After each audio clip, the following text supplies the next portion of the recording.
Assalamualaikum warahmatullahi wabarakatuh. Baiklah, saya akan mempresentasikan makalah saya pada mata kuliah Manajemen Mutu Terpadu di Lembaga Pendidikan Islam, dosen pengampu Profesor Dr.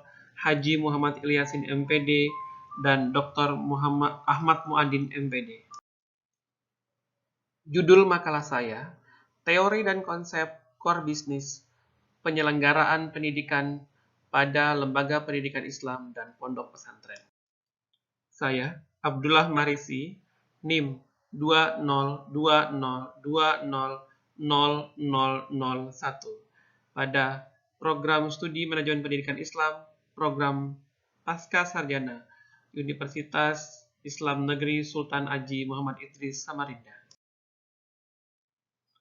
Pembahasan Bab 1 Pendahuluan.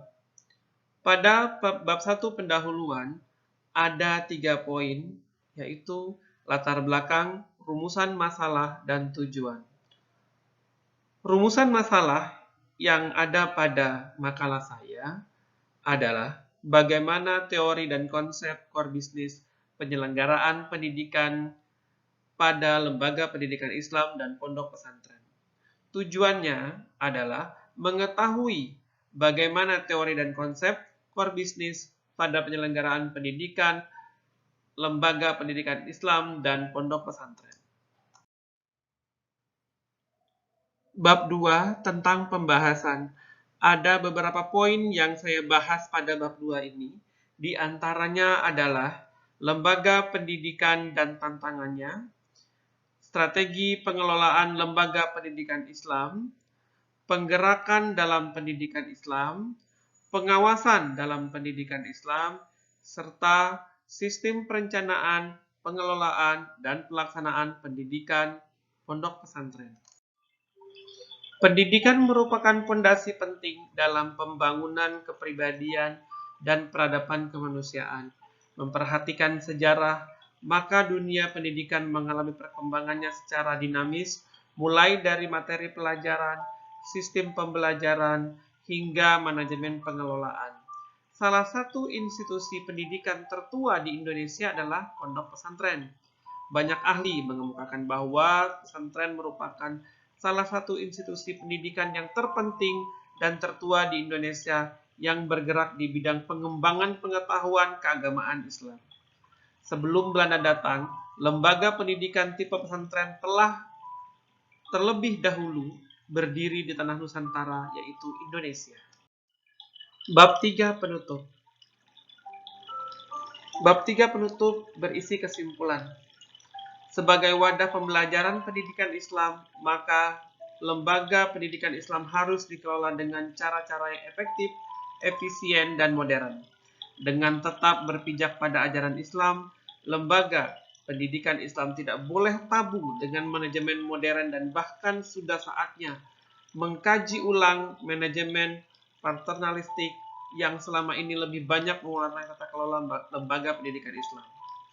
Upaya untuk mengimplementasikan dengan tepat perintah Allah Subhanahu wa taala agar pendidikan Islam mampu melahirkan generasi terbaik atau khairu ummah harus dipahami sebagai perintah untuk berikhtiar semaksimal mungkin mencari dan menerapkan berbagai strategi pengelolaan lembaga pendidikan Islam.